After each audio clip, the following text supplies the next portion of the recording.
Hello दोस्तों, Prabhakar S institute में आपका स्वागत है। मेरा हिंदी व्याकरण का अगला टॉपिक है जिसमें हमने पैराग्राफ दिए हैं। आज उसको सॉल्व करना है।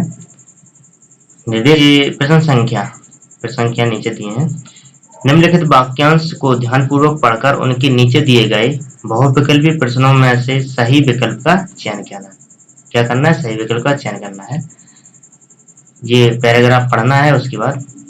इसके बाद हमें अम्बर बने सुखों की चादर, धरती बने बिछौना, मिट्टी से सोना उपजाऊं, इस मिट्टी से सोना, यह मिट्टी जगती की जननी, जगती की जननी, यह मिट्टी जगती की जननी, इसको करो प्रणाम, कर्म योग के साधन बनना ही सेवा का काम, कर्मयोग के साधन बनना ही सेवा का काम। आगे है हाल, जी सही लिखा है।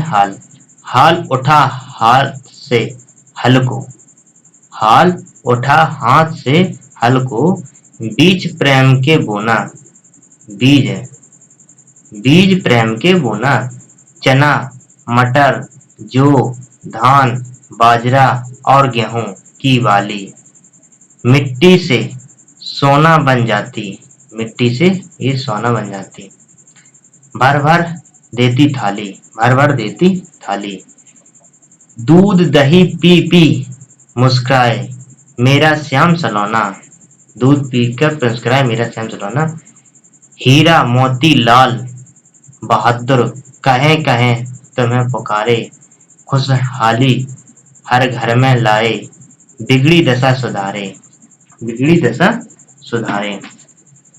दिया है एक पैराग्राफ। अब इसके अकॉर्डिंग हमें प्रश्न देंगे, उसको हमें निकालना है। पहला है कि श्याम सलोना क्या क्या पीकर मुस्कुराता है। श्याम सलोना क्या क्या पीकर मुस्कुराता है?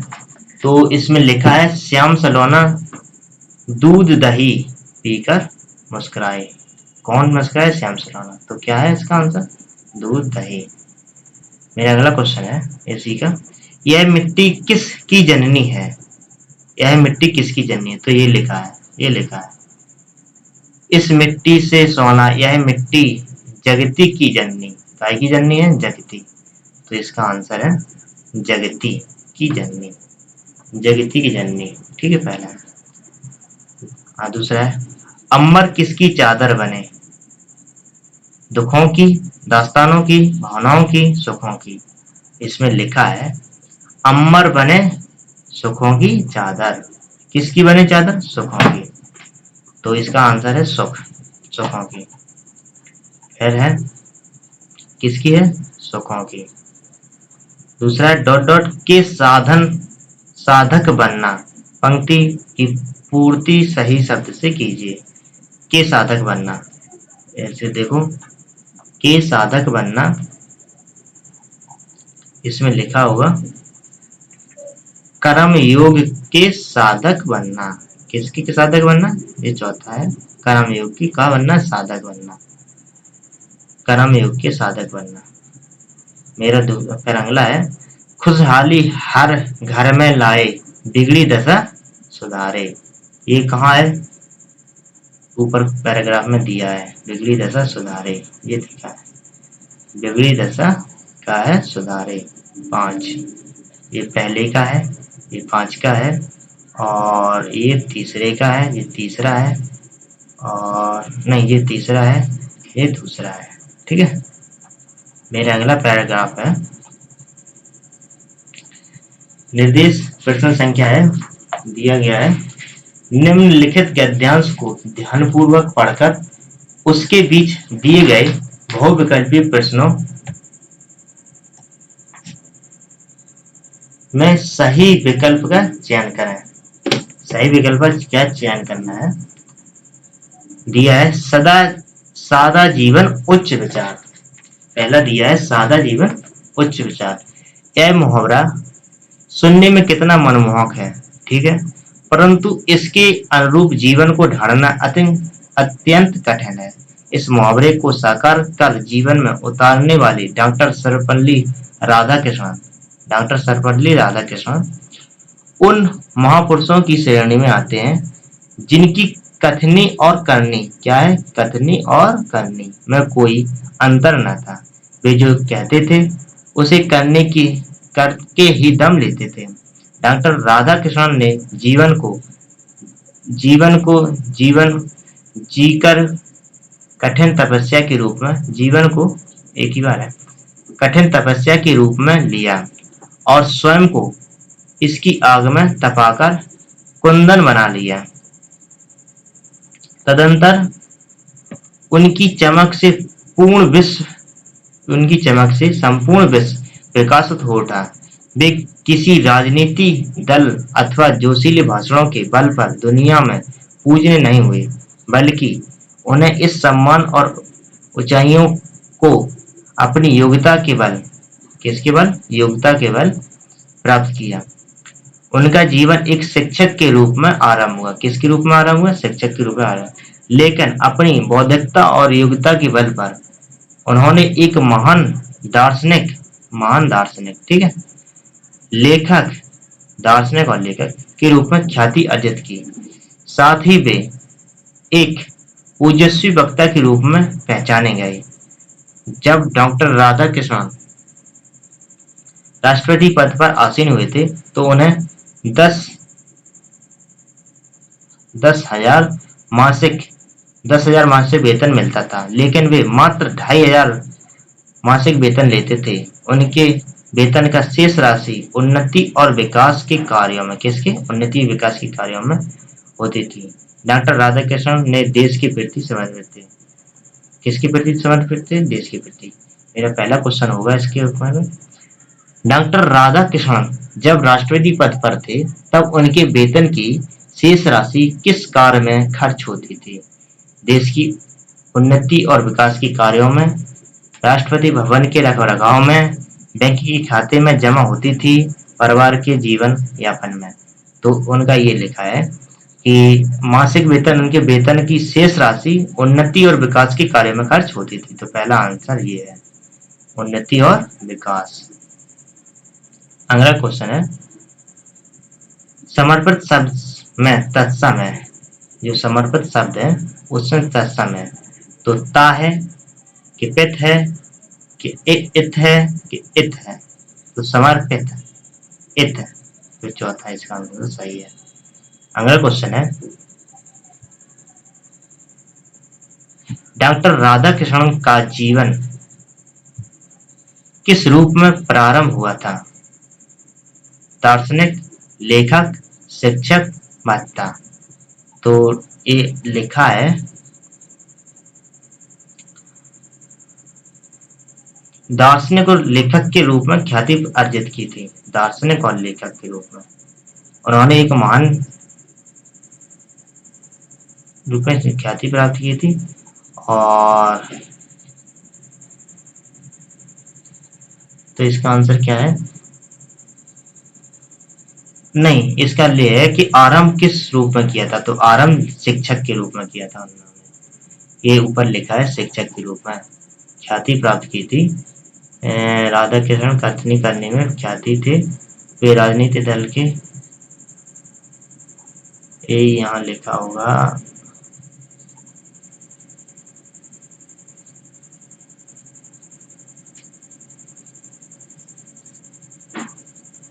ये लिखा है शिक्षक के रूप में, शिक्षक के रूप में आरंभ किया। उनका जीवन शिक्षक के रूप में आरंभ हुआ था। मेरा अगला क्वेश्चन है कि डॉक्टर राधा कृष्ण अपने किस गुण के कारण दुनिया पूजनीय है? मतलब किस गुण के कारण वे पूजनीय हुए? ठीक है, ये छोड़ो। तो ओजस्वी वक्ता के कारण, योग्यता के कारण, लेखक के कारण या दार्शनिक होने के कारण? योग्यता के कारण वे पूजनीय हुए, ये ऊपर लिखा है योग्यता के कारण। ये लिखा है डॉक्टर समर्पित थे।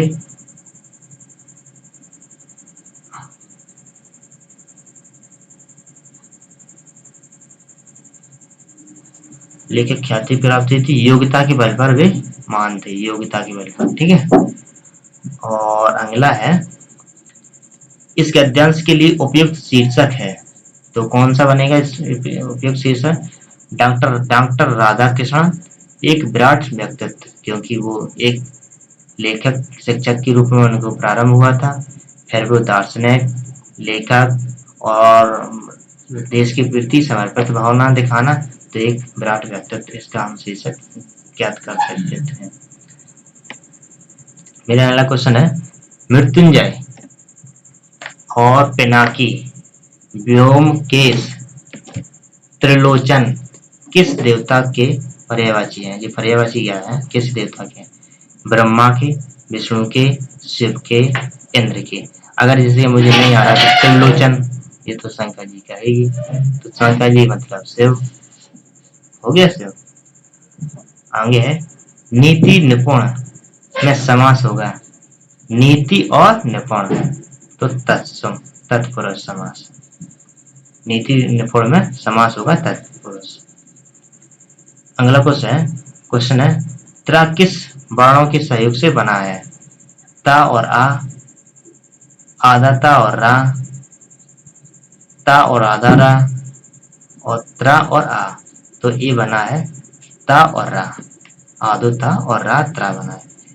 नीचे लिखे शब्दों में स्वर एवं मात्रा की दृष्टि से शुद्ध शब्द होगा निर्लिप्त,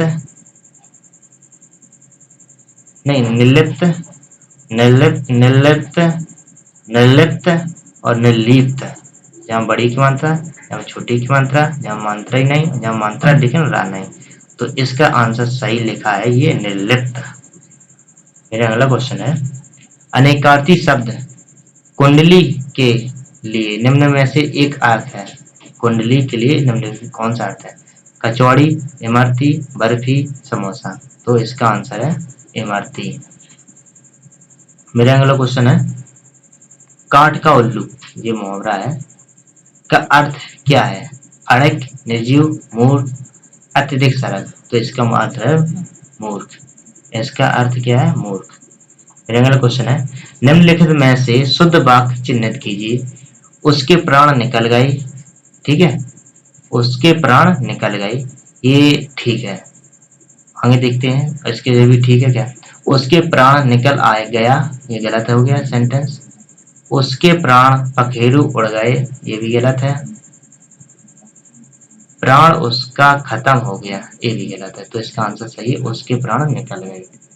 ठीक है, मेरा अगला क्वेश्चन है, चौकी का तत्सम शब्द है। पहला क्वेश्चन आंसर है चौपाया, चतुष्पद, चतुष्पादिका, चतुष्कोण। तो इसका तत्सम है चतुष्पादिका। इसका आंसर कौन सा? सी, तीसरा सही है। मेरा अगला क्वेश्चन है, निम्न में से निषेधात्मक वाक्य चुनिए। निषेधात्मक वाक्य चुनना है। तो पहला है, सूर्य पूर्व दिशा में निकलता है। मैं आज बाजार नहीं जाऊंगा। कृपया ये खिड़कियां बंद कर दें। वे यहाँ कब आ रहे हैं? तो इसका आंसर है, मैं आज बाजार नहीं जाऊंगा। निषेधात्मक वाक्य है। अगला क्वेश्चन है, अनेकार्थक शब्द की श्रेणी में न आने वाले का नाम बताएं। सजा, बल, रात्रि या सेना। अनेकार्थी शब्द में न आने वाली, तो रात्रि। और बकाया में जैसे सजा, बल, सेना। निम्नलिखित में से एक शब्द नदी का पर्यायवाची नहीं है। तो कौन सा नदी का पर्यायवाची नहीं है? निम्न का, जो नदी का पर्यायवाची है, त्रिपथगा, ये नदी का नहीं है, और कूलन कासा, ये भी नदी का पर्यायवाची है, गंगा। तो इसका आंसर है त्रिपथगा।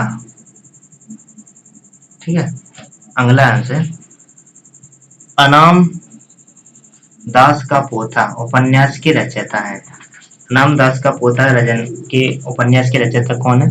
पहला है माखनलाल चतुर्वेदी, सोहनलाल द्विवेदी, हरिप्रसाद द्विवेदी या महावीर प्रसाद द्विवेदी।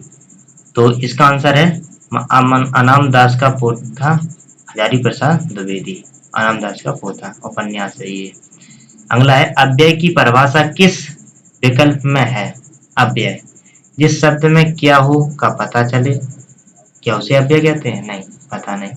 जो सभी के नाम की जगह प्रयुक्त हो, क्या उसे अव्यय कहते हैं? पता नहीं। जिस शब्द का रूप हमेशा एक सा हो रहा हो, एक सा रहे, क्या उसे अव्यय कहते हैं? जिस शब्द का रूप बदल जाए, क्या उसे अव्यय कहते हैं? तो इसका अव्यय का है जिस शब्द का रूप हमेशा हमेशा एक सा रहे, उसे अव्यय अव्यय कहते हैं।